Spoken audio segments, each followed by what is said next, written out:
Hey everybody, what is going on today? Welcome to the channel. Today we're going to have a pitching tips video for you. I'm going to show you guys where to locate all of your different types of pitches in the game so that you can be more successful and get more outs. Cause more ground balls for double plays when you need to, get the pop-up to get out of a sneaky situation when you need to. But first, you guys, do me a favor here on the channel. As always, make sure to smash that like button for me. Subscribe to the channel, man. Subscribe. Make sure you guys have those notifications on also, so you always know when we're live here on the channel. Most mornings right here at 10 a.m. Central, you can catch me. Not today, not Monday. You can catch me on Tuesday, 10 a.m. Central, though. We'll be live Tuesday, Wednesday, Thursday, Friday, Saturday, Sunday here throughout the rest of the week, so you guys catch me here on the channel for those live streams. We're going to have a good time, man, playing in here and ranked and online throughout the week. So, but what we're going to do here is we're going to pop in to a little bit of custom practice. What we're going to do, though, is something similar we did with some of these hitting tips videos as well, right? We're going to kind of remaster something that we did in 23,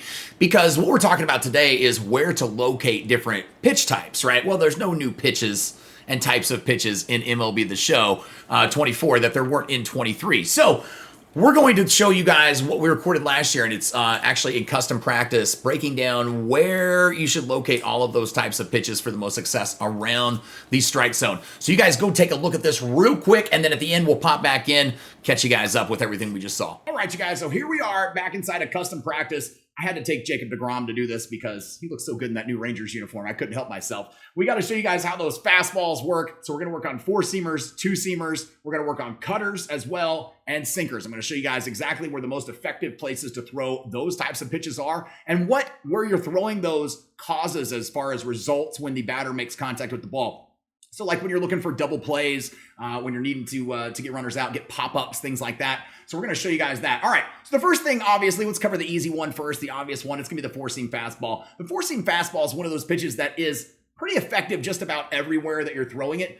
You can throw it anywhere in the zone. I like to keep them down most of the time because, you know, if somebody's looking for them up in the zone a little bit, obviously they're gonna wreck you a little bit if they start to catch on to you spamming those certain spots. So try to hit your corners, try to hit your edges of the plate. The bottom corners down here are great, especially when you've got a right-handed pitcher on the mound where you can bring the ball all the way across to the other side of the plate right there. And by the way, all of these pitching tips, it doesn't matter what interface you're using. If you're using pulse, if you're using pinpoint, if you're using meter, analog, it doesn't matter.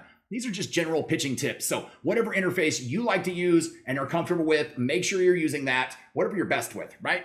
Whatever's giving you the most fun. So the 4-seam fastball, like I said, you're going to keep it down here in these corners right here. You're going to put it down here. Another good spot, anywhere pretty much along the left or right side of the strikes. I'm trying to move straight up. This is why I don't use pinpoint, right? Because I can't draw a straight line with a joystick. These old arthritic thumbs just don't do it. But you guys can go high and away, high and in with these, maybe for a good third strike pitch. A lot of times you can set guys up with maybe one of these pitches here, a fastball tailing away on the outside part of the plate, and then maybe bring a slider or something back to them. So that way they are a little bit fooled, and you can kind of tunnel their vision here to mess with them a little bit. Just kind of little quirky things like that you do. But the 4-seam fastball is the easiest one. You can pretty much throw it just about anywhere. I just don't throw it up here. Don't throw it down the middle. Don't throw it up here in the zone. It's going to get jacked. You can go up in these corners a little bit, maybe for that strike 3 moment. A lot of times you'll just notice when you're playing a player that is behind on every pitch that's when it'll work the most effective.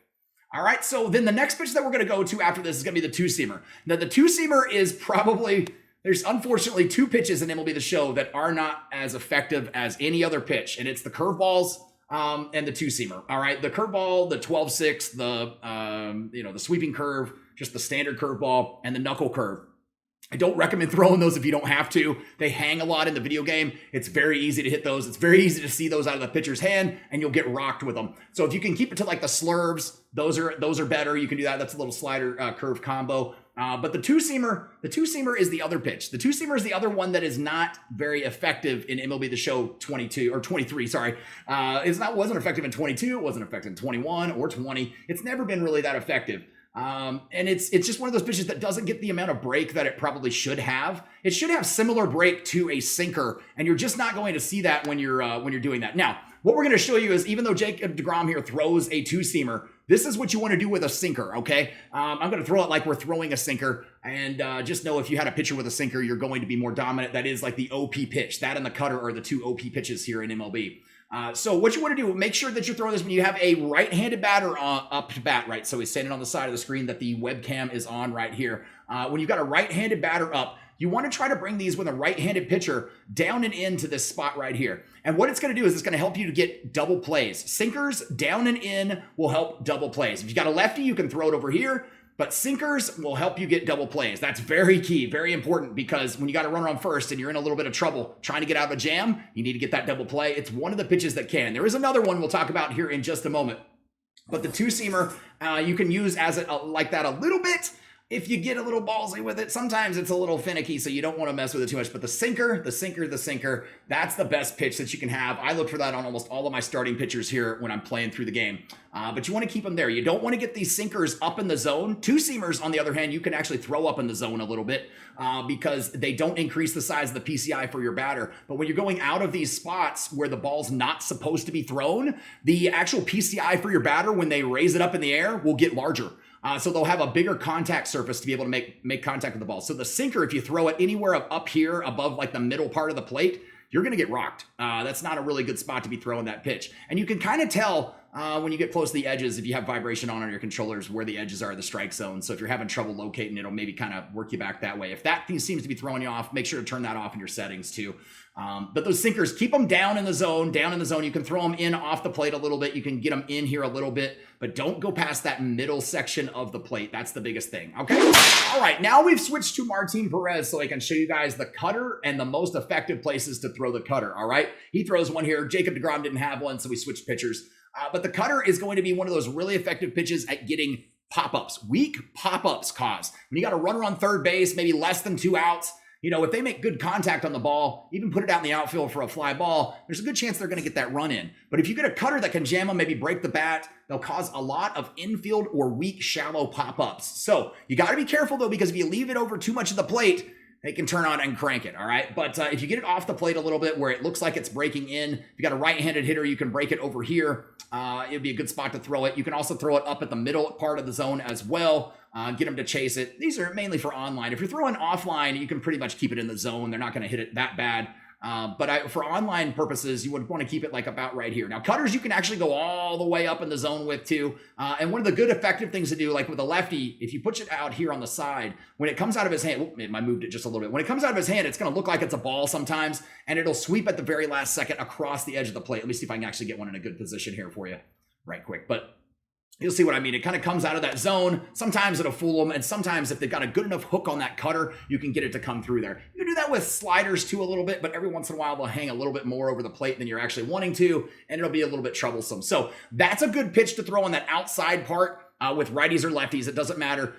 If you've got, no matter what the batter is, if you're throwing it on that outside part of the plate or away from the batter, I guess. So right now with a lefty pitcher on the mound, you would want to throw those outside cutters to a right-handed hitter. Otherwise, if it's a lefty hitter, then, you know, swinging them across the body like a slider is probably more effective. If it's a left-handed batter, you can keep them like in right here on their hands, probably jam them a little bit, cause those broken bat little hits and stuff. So that's the most effective places to throw cutters where you can be the most successful. All right, let's go ahead and move on to some off-speed pitches though here and show you guys where those should be thrown the most effective places.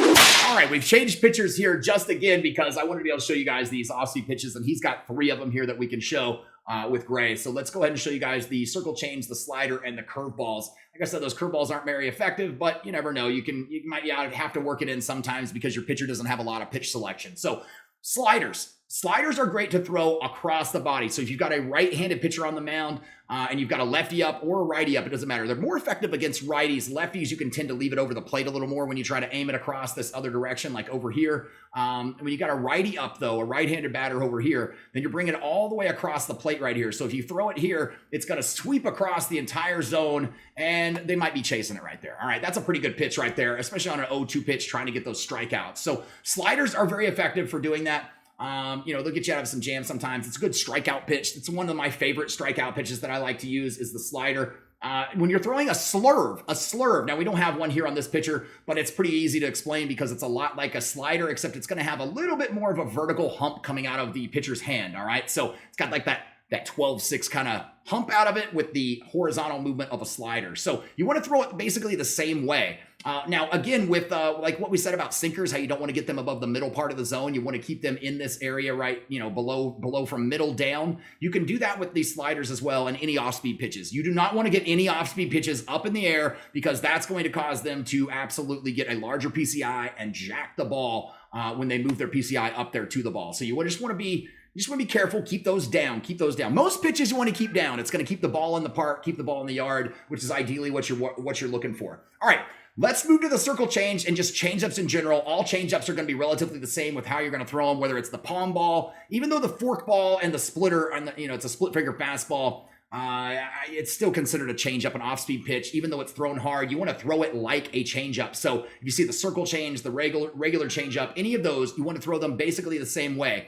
It's the other pitch that is awesome for causing double plays. If you throw it on the outside part of the plate to hitters. So if I've got a lefty up in that batter's box right now, I'm looking to throw changeups on the outside part of the plate so I can get a double play. They're great to put right there. It's going to induce ground balls like crazy, and you'll be getting out of some jams while you're in the middle of games and hitting and stuff. All right. So circle changes and any kind of changeup, like I said, in general, I like to keep those down. So pretty much you want to aim them like a little bit below the strike zone. So you're kind of looks like you're throwing them almost in the dirt. A lot of times they won't necessarily be in the dirt, but you'll get a guy that thinks it looks like a fastball coming out of the pitcher's hand, and then it just disappears at the last second. All right. The circle change is the best one, in my opinion, for that, unless you've got a guy that throws like a really hard splitter or a fork ball that's very effective with a pitcher too. And there's the occasional pitcher in the game that has those, but keep the ball down with these. Just keep them down with these, with any kind of change up, and you should see a lot more success with getting those outs here in the game. Okay.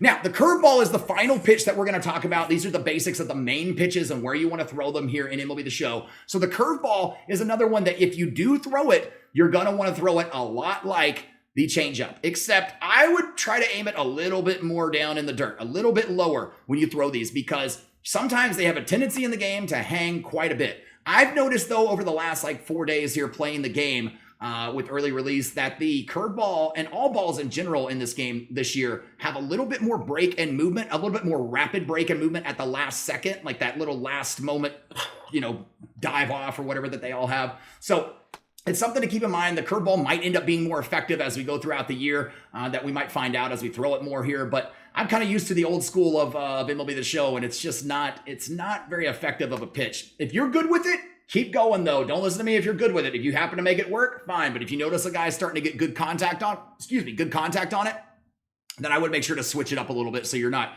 falling into patterns, okay? And we'll talk about that briefly here in just a second too. But keeping the ball down here in the dirt, that's really the best thing you can do for your pitch selection on curveballs, any kind of them, 12-6, just a standard curveball. Now the sweeping curveball is a little bit different. The sweeping curveball will break all the way across the body, kind of like this. This is what the arc will look like on it when you throw it. So you can throw it from like corner to corner pretty much with your pitchers, and it can be more effective if you see how that works. And I know this is just a standard curveball, but I'm trying to aim it so it has a little bit more of that break so you can see the line right there. But it's a good pitch to throw for that purpose, all right? Now, what I was saying about patterns and not wanting to fall into those while you're pitching, make sure you're not throwing the same pitches in the same spots on the same counts at all times, because players, when you play online, are going to pick up on that, and they're going to be ready for you, all right? If you're always on 2-0 throwing the same pitch in the same zone, well, they're going to be ready for it, and they're going to start swinging and jacking them. So just kind of be aware of that. But you guys do this, and I guarantee you'll get out of some jams and getting way more outs than you've been getting in the past. So, all right, you guys. So I hope that video helps you guys out. I hope it makes sense for you. If you have any questions, just like with any of the videos, always make sure to go ahead and ask in the comments, man. We always try to answer every single question and comment that comes in here, and I love hearing from new folks in here too. So you guys make sure to comment if you're new. Say hi, even if you're new, and just subscribe. I mean, I'd love to hear from you. But I hope it helps you guys out. If you have any questions, ask. Do me a favor. Make sure to smash that like button for me. Subscribe to the channel, man. Subscribe. Catch us for the live streams here on the channel, 10 a.m. Central, Tuesday, Wednesday, Thursday, Friday, Saturday, Sunday this week. We'll be live, man. Make sure to catch me right here on YouTube, and I look forward to hearing from you. Thanks, everybody. Peace.